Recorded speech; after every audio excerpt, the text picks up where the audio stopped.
Oke, kita bahas lagi mengenai review pertandingan antara Persib Bandung dengan Persebaya Surabaya, di mana Persib Bandung berhasil keluar sebagai pemenang dengan mengalahkan Persebaya dengan skor 3-1. Jadi di video kali ini saya ingin membahas dulu dari masalah skuadnya ya.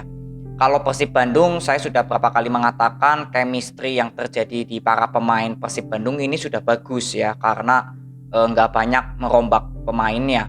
Dan dari Persebaya Surabaya justru yang terlihat banyak sekali melakukan pembelian pemain, dan pemain yang lama juga banyak yang sudah tidak ada. Tapi yang saya yakin Persebaya Surabaya tetap bisa bersaing di papan atas karena dipegang oleh Coach Aji.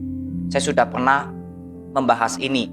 Karena apa? Karena di pertandingan kali ini sangat terlihat jelas bagaimana racikan strategi dari Coach Aji yang membuat jujur saya sangat menikmati lah permainan dari Persebaya Surabaya ya. Jadi saya nggak bahas masalah menang atau kalahnya di pertandingan kali ini.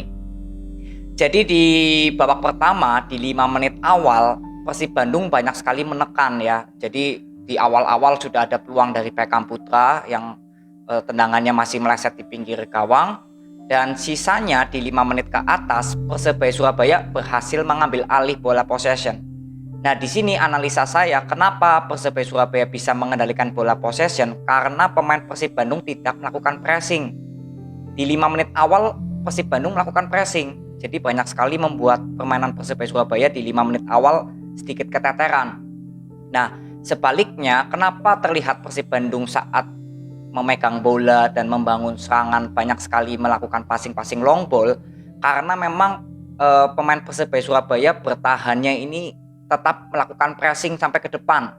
Jadi ketika bola di belakang di area pertahanan Persib, ini pemain depan atau pemain sayap dari Persebaya Surabaya sudah melakukan pressing di depan yang membuat berapa kali Persib Bandung harus bermain long ball. Ya, jadi di sini permainan Persib Bandung sebenarnya di babak pertama sempat tidak terlihat bagus. Justru Persebaya Surabaya yang banyak mengendalikan bola possession. Dan memang di babak pertama unggul dulu Leo Lelis berkat penalti dari Supriyadi yang dijatuhkan oleh Victor Ibuknevo, dan gol dari Igbonevo itu kan melalui set play bola mati ya, yang prosesnya melalui corner dulu. Jadi ini bukan set play bola hidup tapi bola mati. Lalu gol kedua dari Kuipers juga boleh dikatakan memang set play bola hidup, tapi ini melakukan crossingan lagi. Jadi boleh saya katakan 2 gol yang tercipta dari Persib Bandung di babak pertama ini semuanya melalui headingan, yang artinya melalui bola-bola atas. Jadi boleh dikatakan di babak pertama memang keunggulan milik Persib Bandung, tapi secara permainan sebenarnya Persebaya Surabaya yang lebih mendominasi. Tapi peluang Persebaya Surabaya di babak pertama itu nggak banyak juga. Hanya ada peluang dari Januar Eka yang posisinya sudah cukup bagus, tapi bolanya masih tinggi ya, kalau nggak salah kena mistar gawang. Jadi nggak banyak peluang gol lah yang tercipta di babak pertama. Langsung kita masuk ke babak kedua. Di babak kedua ini Silvio bermain ya, karena di babak pertama Januar Eka mengalami cedera ya. Jadi Silvio sudah bermain dari babak pertama. Lalu di sini ada Igor yang langsung dimainkan, lalu ada Yamamoto juga menggantikan Supriyadi. Artinya di sini Persebaya Surabaya berusaha bermain lebih attack, karena di sini Igor bermain dengan Alwi. Ya, sama-sama boleh dibilang playmaker dari Persebaya, karena di babak pertama Alwi yang boleh dibilang bekerja keras sendiri untuk mengalirkan bola. Jadi sebenarnya aliran bola dari Persebaya Surabaya di babak kedua ini jauh lebih hidup sebenarnya dibandingkan di babak pertama. Ya, karena Igor juga bermain menurut saya lebih baik lagi di pertandingan kali ini dibandingkan kemarin. Tapi memang berapa kali tercipta peluang yang hampir terciptanya gol ya dari Persebaya Surabaya. Yang pertama dari sundulan Silvio yang diumpan dari Dani itu cukup bagus, set play bola hidup. Lalu gol yang dianulir itu juga set playnya cukup bagus ya yang terjadi. Artinya walaupun Persebaya Surabaya tidak boleh dibilang pemain barunya banyak, tapi boleh dibilang langsung nyetel, yang saya lihat langsung bermain cukup bagus. Dan Persib Bandung di babak kedua memang cenderung lebih rapi ketika DDS diganti. Jadi Fred Butuan dimainkan, Erwin dimainkan, lalu di depan ditinggalkan Ciro. Sebenarnya permainan dari Persib Bandung lebih jalan lagi. Tapi yang saya lihat penampilan Jalnando di bek kiri Persib menurut saya tidak terlalu maksimal di 2 pertandingan ini, karena ketika melakukan penyerangan sedikit kurang baik, beda seperti Hen yang hampir ada peluang gol ya, Hen yang berhasil melakukan intercept, sama saat lawan saya lupa kemarin lawan apa, yang Bali United ya nggak salah, yang berhasil melakukan intercept juga.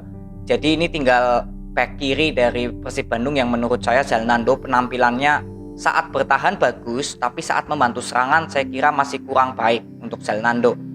Jadi beberapa kali Persib Bandung juga membangun serangan, tapi memang sebenarnya nggak ada peluang juga yang berarti ketika masih ada DTS, karena DTS saya kira bermainnya sedikit egois ya di babak kedua. Ada beberapa peluang yang bisa dimanfaatkan jika bolanya itu dioper, tapi langsung dimakan sendiri ya. Jadi ketika Ciro bermain itu ada beberapa peluang yang terjadi dari Fred Butuan juga, yang beberapa kali tendangannya sempat ditepis oleh kiper, dan ada termasuk Hen juga, lalu ada Ciro juga yang hampir memberikan peluang gol. Jadi boleh dibilang permainan dari Persib Bandung dan Persebaya Surabaya di babak kedua ini jauh lebih baik lagi. Persebaya Surabaya lebih cenderung menekan lebih lagi, dan Persib Bandung permainannya lebih rapi di babak kedua dibandingkan di babak pertama. Nah, tapi yang menurut saya ketika Alwi diganti oleh Marcelino, disinilah permainan dari Persebaya Surabaya justru lebih tidak hidup. Ya mungkin Marcelino belum menyetel seperti kata komentatornya ya mungkin seperti itu, karena berapa kali Marcelino memberikan umpan tinggi juga bolanya nggak sampai kepada Yamamoto atau Igor di sayap kiri, dan berapa kali juga Marcelino terlalu lama membawa bola. Ya ada beberapa momen juga Igor sempat lama ya membawa bola.